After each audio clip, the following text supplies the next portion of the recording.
ಪೊಲೀಸರ ಭರ್ಜರಿ ಭೇಟಿ, ಮಣಿಗಳನ್ನ ಬಂಧನ, ಲಕ್ಷಾಂತರ ರೂಪಾಯಿ ಮೌಲ್ಯದ ಬಂಗಾರದ ಆಭರಣ ವಶಕ್ಕೆ. ನಿರಂತರವಾಗಿ ಹಗಲು ಮನೆಗಳತನ ಮಾಡುತ್ತಿದ್ದ ಕಳ್ಳನನ್ನು ಬಂಧಿಸುವಲ್ಲಿ ಖಾನಾಪುರ ಪೊಲೀಸರು ಯಶಸ್ವಿಯಾಗಿದ್ದಾರೆ. ಬಂಧಿತನಿಂದ ಲಕ್ಷಾಂತರ ರೂಪಾಯಿ ಮೌಲ್ಯದ ಬಂಗಾರ, ಬೆಳ್ಳಿ ಆಭರಣ, ನಗದು ವಶಕ್ಕೆ ಪಡೆದು ಆರೋಪಿಯನ್ನು ಜೈಲಿಗಿಟ್ಟಿದ್ದಾರೆ. ಬೆಳಗಾವಿ ಜಿಲ್ಲೆಯ ಖಾನಾಪುರ ತಾಲೂಕಿನ ಗ್ರಾಮೀಣ ಭಾಗದಲ್ಲಿ 2021ರಿಂದ 2024ರವರೆಗೂ ಕಳ್ಳತನ ಮಾಡಿದ್ದ ಕಳ್ಳತನ ಪ್ರಕರಣಗಳನ್ನು ಭೇದಿಸಿದ ಪೊಲೀಸರು ಕಳ್ಳನನ್ನು ಬಂಧಿಸಿದ್ದಾರೆ. ಇನ್ನು ಖಾನಾಪುರ ತಾಲೂಕಿನ ಕಲ್ಲೇಹೊಳ್ಳ ಗ್ರಾಮದ 35 ವರ್ಷದ ಪರಶುರಾಮ್ ನಾನಾ ಗೌಂಡಾಡ್ಕರ್ ಬಂಧಿತ ಆರೋಪಿಯಾಗಿದ್ದಾನೆ.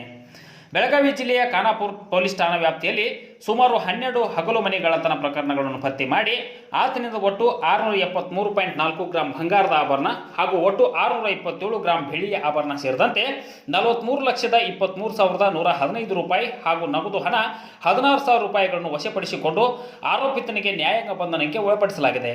ಇನ್ನು ಖಾನಾಪುರ ಪೊಲೀಸ್ ಠಾಣೆಗಳಲ್ಲಿ ಇವೆಲ್ಲ ಪ್ರಕರಣಗಳು ದಾಖಲಾಗಿದ್ದವು.